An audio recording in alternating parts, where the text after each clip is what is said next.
sec to see whether anyone else is coming through the door. Otherwise, we'll get started. They're not used to being here so one time. Well, you know, Stefan's got to travel with the Secretary General, so for the next week, the hours will be adjusted accordingly.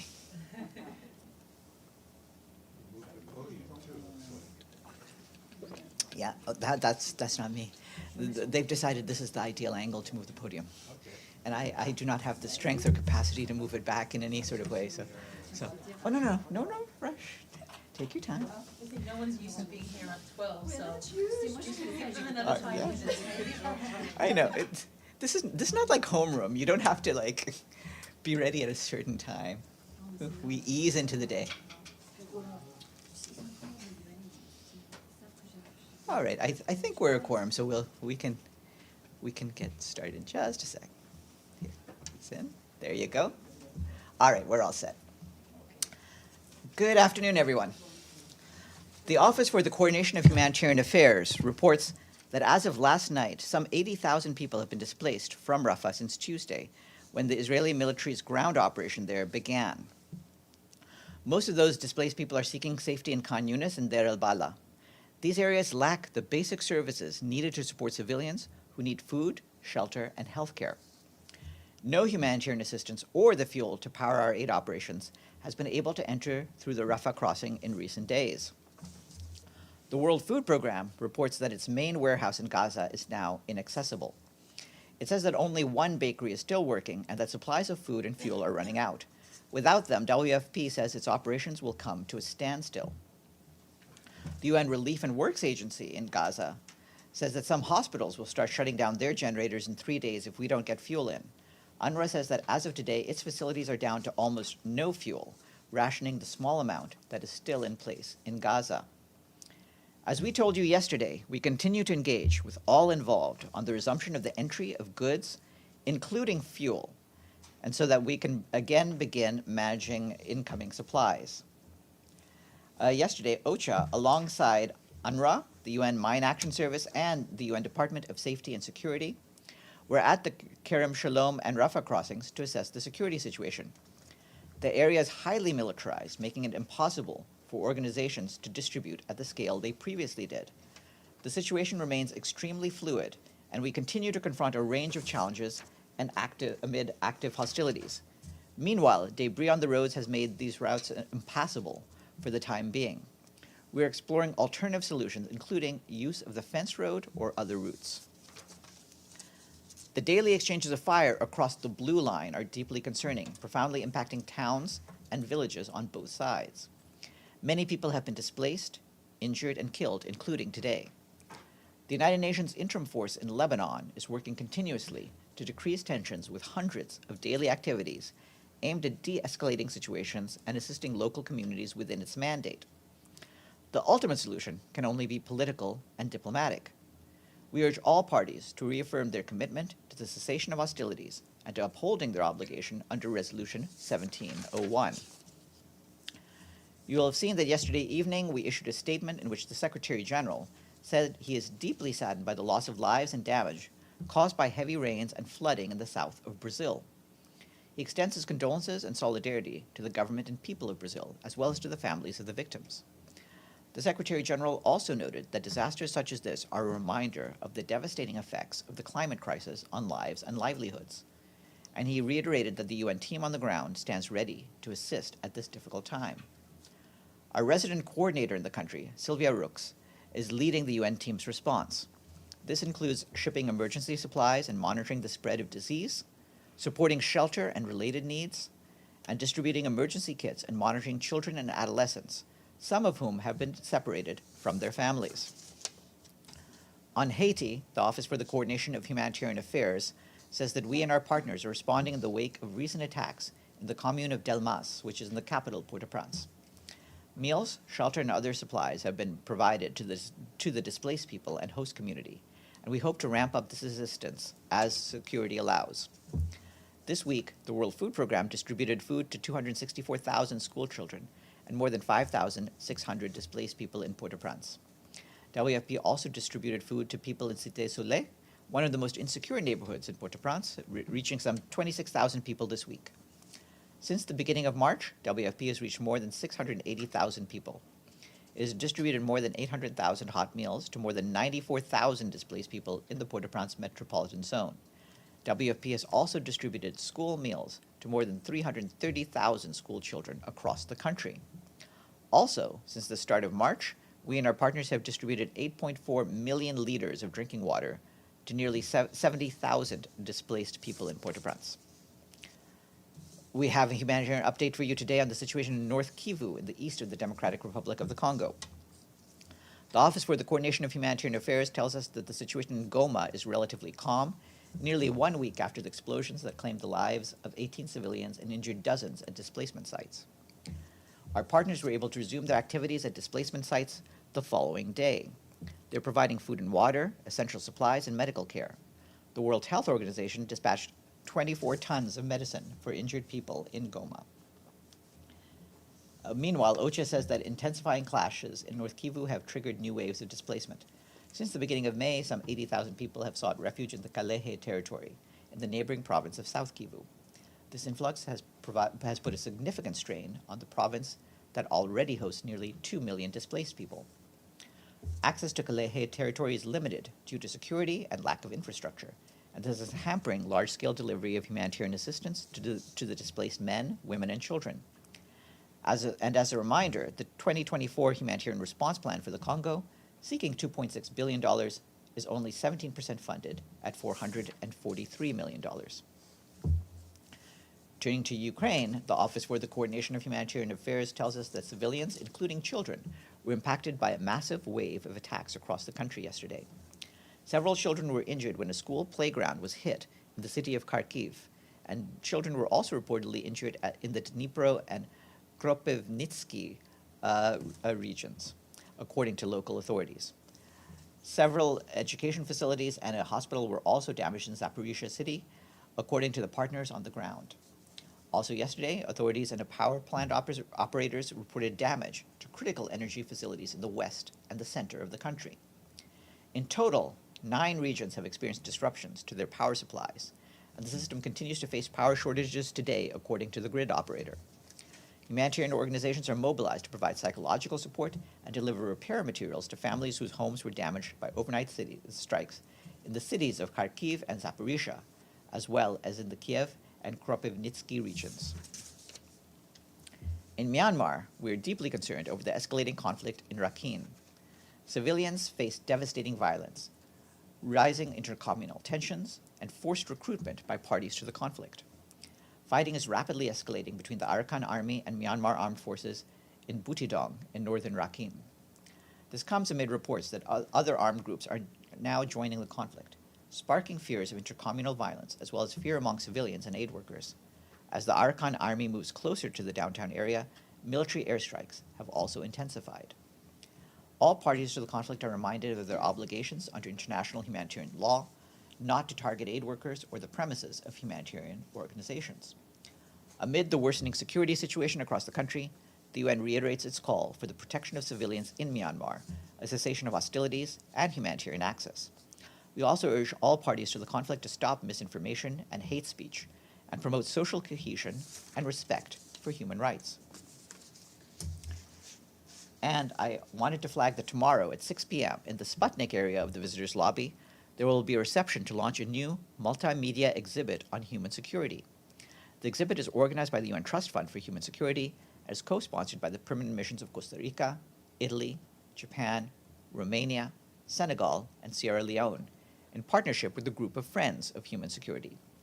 The exhibit illustrates how human security can help frame solutions to our world's complex challenges and is presented in the lead-up to the Summit of the Future and the 2025 World Summit on Social Development. There's more information online. And tomorrow we will be joined by Edem Wosurnu, OCHA's Operations and Advocacy Director. She will join virtually from Istanbul to brief on her recent visit to Sudan with directors from UN agencies and non-governmental organizations. That's it for me. Do we have any questions? Yes, Edie. Thank you, Farhan. On Gaza, can you give us some more granular details on what kind of negotiations are taking place to get aid into Gaza? And also, some NGOs say that the Israelis have actually intensified fighting and attacks in Rafah. And can you give us any update on what UN staff there are saying about what's going on specifically in Rafah? Okay, on your second question, yes, I was in touch with someone who's on the ground in Rafah just over the past hour, who talked about how there has been not ground operations nearby, but shelling nearby in different parts of Rafah. That is what has been leading to the displacement of people. I said, just as you were coming in, that something on the order of 80,000 people have left Rafah for surrounding areas. At this stage, that number is increasing by the hour, and we could be close to about 100,000 by now. So there's a lot of worry, there's a lot of tension, and yes, there have been different strikes in and around that area. Regarding your first question, I mean, we've made clear what our points are in terms of the problems having to do with fighting in the area, the bad condition of roads, the difficulties we're encountering simply trying to get aid. One of the things that's important to point out is that what we are reiterating to the parties is that their obligation to facilitate humanitarian aid doesn't end at the border or at the drop-off zone. That their responsibility continues because aid has to safely reach the people who need it. So simply dropping it off at a place is not sufficient. It's certainly not sufficient, for example, for our truck drivers who are operating under extremely tense circumstances and unsafe circumstances as they try to load trucks and get them to other places. And of course, for us as well, there's the added problem of the lack of fuel necessary to actually go to different locations throughout Gaza. And just as a follow-up on the U.S. pier, there's been an announcement from Cyprus that the ship has sailed with aid, and that it's apparently going to the U.S. pier. Has any agreement been reached between the United Nations and the United States on UN involvement in distribution of aid? We are continuing those discussions, so those are ongoing. We hope to be ready whenever aid arrives at the pier, but certainly the World Food Program stands ready to distribute aid if and when you have a drop-off of aid at the pier, and once there's an agreement on how it will travel. And am I right in assuming that any aid could not be distributed at this moment because of the conditions in Gaza? We're trying as best as we can to deliver aid. We're hopeful that in the next day or so we can get actually fuel coming in through one of the crossing points, but we're not at that point yet. Obviously, there's different things we need, with security and fuel now being at the top of our concerns. But we are working with the relevant authorities, and we'll try to get things moving as quickly as we can. Ultimately, the people who need our help, they can't wait. Yes, Celia. Farhan, Human Rights Watch is calling on the UN and the EU to deploy a mission to protect civilians in Sudan against war crime. Is the UN ready to protect civilians? The thing is about that, as you know, we have been present on the ground in Sudan many times, including with peacekeepers. We're not present with those forces now, and we would need a mandate by the Security Council in order to be deployed. So really, it's a question for them in terms of whether they are giving us another mandate in Sudan. The ones of previous forces have ended. Yes, Evelyn.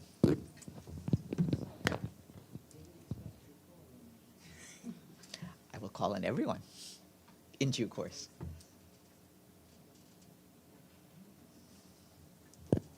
Okay. The Israelis have announced several times that Kerem Shalom is open now. You say it's highly militarized. Can you give some details on what that means? Well, The UN can't use it yet, or what? I mean, there are difficulties. Like I said, we had people assessing the situation on the ground, and I just told you what their assessments were. I mean, basically, besides and of course, besides the lack of fuel, we need to make sure that security and logistical conditions around the Kerem Shalom crossing allow for a consistent daily flow of supplies into Gaza. Right now, it's a militarized zone. Roads are unsafe. Security accidents have affected commercial transport, and of course, the lack of fuel adds to all of those problems. Gabriel. Thank you, Farhan. You said that there's only the World Food Program main warehouse is inaccessible. Is that the one in Rafah or somewhere else? Do you know? Let me just check. I believe that is, but let me look at what I read to you. Sometimes it's hard to remember what you just said. No problem. Yeah, it's main warehouse in Gaza. I believe that is the one that they have in Rafah. Yes. Okay, and you also said only one bakery was still working. Is that where, though? Do you know? I don't know where the WFP bakery is that's working. I'll ask them. No problem. Thank you. And so just to be clear, I may have missed this, but are you able to get any aid in through the Kerem Abu Salem crossing right now? I've heard disputing accounts. I think some aid is coming in. The conditions, as I've told you, are extremely fragile. So we'll have to see whether it's within our capabilities to move it from Kerem Shalom to other places. But we're working with the authorities. We're trying to get the understandings on the ground. So hopefully there'll be things coming through even over the course of today if things work out. Can I ask one more, Farhan? Sure. Thank you. You said 80,000 people have been forcibly displaced from Rafah. But I didn't say forcibly displaced. I said that some people are leaving because of the current tensions and fighting. I mean, well, why are they leaving? They're leaving because of the strikes in the area. So They're obviously leaving voluntarily, or? they're leaving out of fear. Okay. All right. You said that the number might now be close to 100,000. So it sounds like that's just within the perhaps last 24 hours. That's an estimate that you're giving, perhaps. Is that, did I read that correctly? Yeah, that's an estimate. And, at least we can attest to about 80,000, but the last hours have seen more and more people leaving. And obviously, if you were in their situation, you would probably make the same decision. Thank you. Deji. Yes, Farhan, follow up on the border crossings. So now there are still no UN-led humanitarian deliveries go through Rafah and as well as Kerem Shalom. Is that correct? I would say that's correct for Rafah. The situation around Kerem Abu Salem is a little bit more hazy, and I think we're trying in discussions with authorities to see what can be done to get things in. COGAT posted videos of trucks passing through that crossing. So that's not an UN-operated truck. Well, I think, again, some of this is aid that's gone to a drop-off place, but for the reasons I've just been laying out a few times over, it's difficult to actually get that aid loaded onto trucks and distributed. Again, our basic point is the objective is not simply to bring aid into a crossing point and drop it off. We want conditions to exist so that we can get aid to the people who need it. And so that is the responsibility of the parties. But that's East Rafah, which means it just like you said, it's a militarized zone now. do you have any estimation? How much time would it take to make that yet again operatable? It can be done quickly depending upon what happens with conditions, specifically in terms of conditions having to do with fighting. Obviously, we have warned for several weeks prior to this how much an attack on Rafah would complicate our aid efforts, and we are now at that point. What about the status of the fuel? Because a couple of days ago, Andrea here talking about the importance of fuel. It operates everything. You said the fuel left for UNRWA almost done. Yeah, basically we're at the stage of just rationing what we have. There is a hope that we can get some fuel in over the next day, but obviously we have to see whether that will actually happen or not. Through Karin Shalom? Possibly through the Ares crossing, possibly through a different crossing. I mean, there are many ways to get aid into Gaza if there's a will from the various parties to allow it. And one last thing. From my experience, sometimes the political moves always connects with ground operations. Do you worry the ESS tomorrow would prompt the Rafah operation, ground operation? We'll have to see what tomorrow brings, obviously. Yes. Farhan, so basically the Wafa news agency, the Palestinian news agency, cited UNRWA saying that 100,000 people in Rafah were ordered to leave, to move to eastern Rafah by the Israelis. I'm not aware of that. Obviously, there have been different messages coming out from the Israeli side. From our standpoint, people need to be able to stay into places where they feel safe. They shouldn't have to leave, but also, of course, from our standpoint, no part of Gaza is safe. So the warnings that we made at the start of this briefing are where we stand. Ibtisam. Farhan, I want to follow up on this point because actually, on Gabriel's point, because actually yesterday Stefan and OCHA representative did say that the people were forcibly displaced. And also we have pictures for days now showing that the Israelis give orders to the population in Rafah in some areas to leave the areas to places where actually there is no water, no electricity, etc. So I found it a little bit striking that you are taking this back. Is it just? Well, I'm not taking it back so much as saying some of the departures in recent hours. It's difficult for me to determine at this point why they're going where they're going. So I'm not going to make a blanket categorical statement. Beyond that, when we say forced displacement, we're talking about involuntary displacement. People having to move because they're compelled to do so.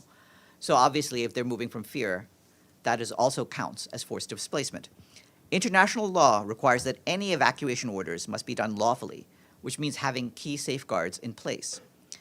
We've said repeatedly that under international law, civilians must be protected and have their basic needs met, whether they move or stay.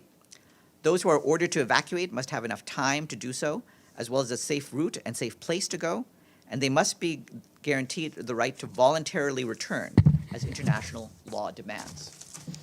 I have another question on the Israeli authorities demolished, I think yesterday or maybe today, houses of Bedouins in the Naqab area in South Israel. They are Palestinian citizens of Israel. Made more than 400 people homeless. Do you have any comments on that? Yes, the Special Coordinator's Office will be following up, but obviously we stand against the demolition of homes if it's done improperly. Sharife? I'm going to go back to the forced displacement because I have difficulty understanding. How do you define the forced displacement that is the war crime? I mean, which one is the war crime? When is it a war crime? War crimes are those that are determined by legal bodies. They're not certainly going to be determined by me here at this podium. But regarding forced displacement, the definition I just read out to you is where we stand on it. But I mean, how? Okay, the courts are going to decide if something is a war crime or not. But if the UN is saying there is forced displacement, Isn't that a war crime? Isn't forced displacement a war crime? I mean, I think you can read international law as well as I can, but it is not for me to say whether this or that act that is happening is a war crime. That will need to be determined by a court. but you can call it a forced displacement. Would you call it a forced displacement? Uh, Because under, I think, how the UN defines it, it's that it occurs when individuals and communities have been forced or obliged to flee or leave their homes as a result or in order to avoid conflict or in situations of armed conflict. Yeah, So this is the UN definition of war Yes. crime. And you can see forced how, displacement. and you can see how what's happening today meets that definition. Thank you. Yes, Dulcie. Yeah, just a few more Gaza questions. So you mentioned the Erez crossing. Is that inactive or active? We're discussing trying to see what we can do. I believe that that goods have intermittently been passing through there as crossing. I don't know what the status is of it today. Okay, and then Samantha Power put out a readout of her phone call with Guterres yesterday. She didn't say anything about the U.S.-led pier, or at least it was not in the readout. Did she discuss that with the Secretary General? The Secretary General has discussed the pier with many different officials. I wouldn't have, I don't have a readout of that particular phone call to share with you, but certainly the Secretary General and, of course, Sigrid Kaag have been discussing with a number of governments how the pier fits in. Then the fact that the WFP is scheduled to pick up the goods from this drop zone off the causeway, presumably they would get fuel prioritized? Let's see what the coming days bring about that. We're trying to get fuel in.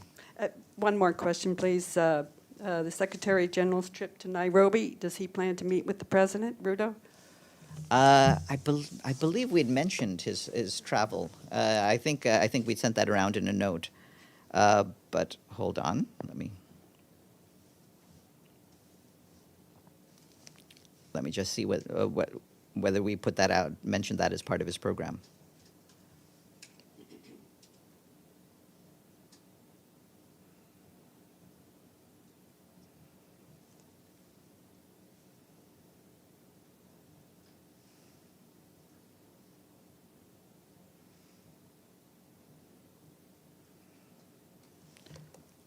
Hold on.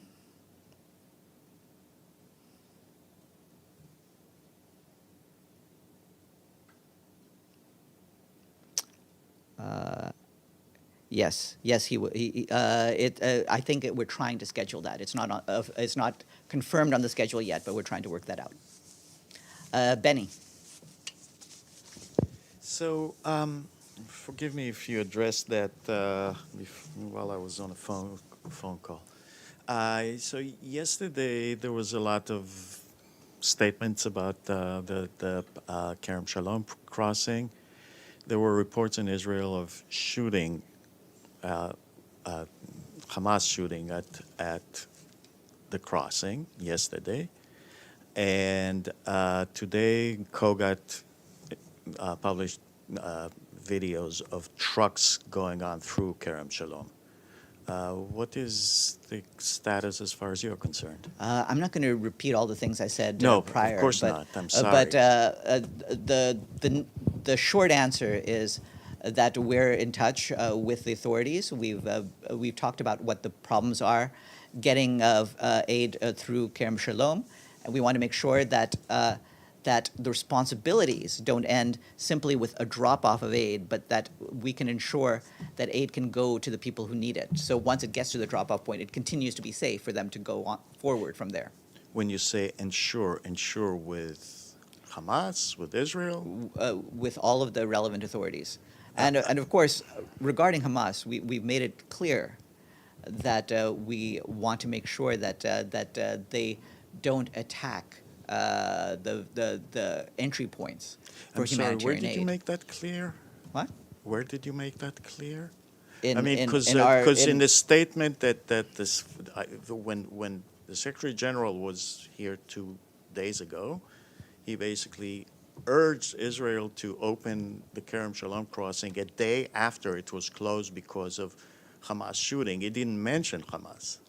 We have made it clear to all of our counterparts on the ground, including those from the de facto authorities. But not publicly. What? But not publicly. Am I not public? Now you are, but I'm saying that before you said we've made it clear. Have. Yes, As in and past tense. we, as in people like myself and Stefan, have also been making this clear as we talk to people. All right, have a good afternoon, everyone. No question from the. I have a question. You know, Abdelhamid, My name for is whatever Deir. reason you're not in the chat. I don't know. I don't know. I have my hand and I have my name, but I don't know how Okay. to. Okay. People are to drag filing your out, but attention. Abdelhamid, I'll get back over to you. Please email me and I'll talk to you.